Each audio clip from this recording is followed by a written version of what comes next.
Selon une étude de Notre Planète Info datant de 2012, en France, les dépenses en alimentation, accessoires et soins de nos amis à quatre pattes représentent chaque année 4,2 milliards d'euros. Yann Liebrandt, PDG d'une grande entreprise qui commercialise tout ce dont a besoin un animal de compagnie, s'apprête à répondre à nos questions. Comment expliquez-vous qu'en France, nos fidèles compagnons soient presque aussi nombreux que nous ? En fait, l'animal de compagnie, il prend une place dans la famille parce qu'il nous permet d'avoir une relation très proche avec un être vivant, mais qui n'est pas nécessairement aussi autonome et indépendant qu'un être humain. Pensez-vous que la population des animaux familiers va continuer d'augmenter au fil des années, tout comme la population humaine ? Ça va continuer, c'est sûr. Les statistiques le montrent. En France, la population canine, elle est stable, mais c'est les gros chiens qui se réduisent en nombre. Et les petits chiens, ça augmente en nombre. On habite de plus en plus en ville, et donc en conséquence, on dispose de moins de la surface. Donc la population canine, elle va continuer à augmenter au niveau des petits chiens. Et au niveau de la population de chats, qui devient de plus en plus populaire, il y en a 200 000 nouveaux chats en France chaque année. C'est énorme comme chiffre, mais ça va aussi avec la même explication. Les gens, ils s'habitent de plus en plus en ville, et donc dans des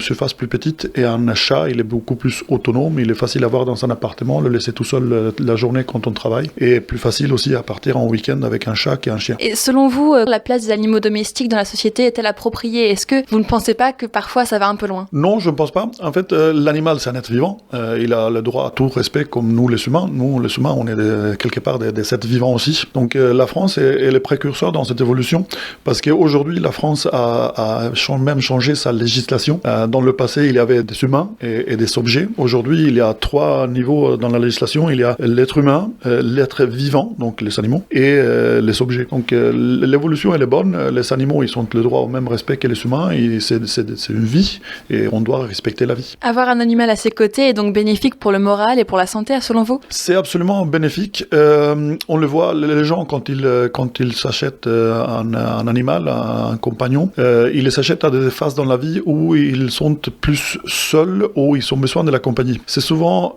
soit quand on part du foyer familial, donc on se sent un peu seul, on achète un animal pour avoir avec soi quand on prend l'indépendance, soit quand, au même moment pour les parents, quand les enfants partent et qu'ils se sentent seuls, ils compensent avec un animal de compagnie. Et il y a un troisième événement qui fait que les gens ils prennent des animaux de compagnie, c'est quand ils sont un enfant qui arrive dans le foyer, et donc pour jouer avec l'enfant, ils sont un animal de compagnie. Je rappelle que l'achat ou l'adoption d'un animal est une responsabilité, ne prenez donc pas cette décision à la légère.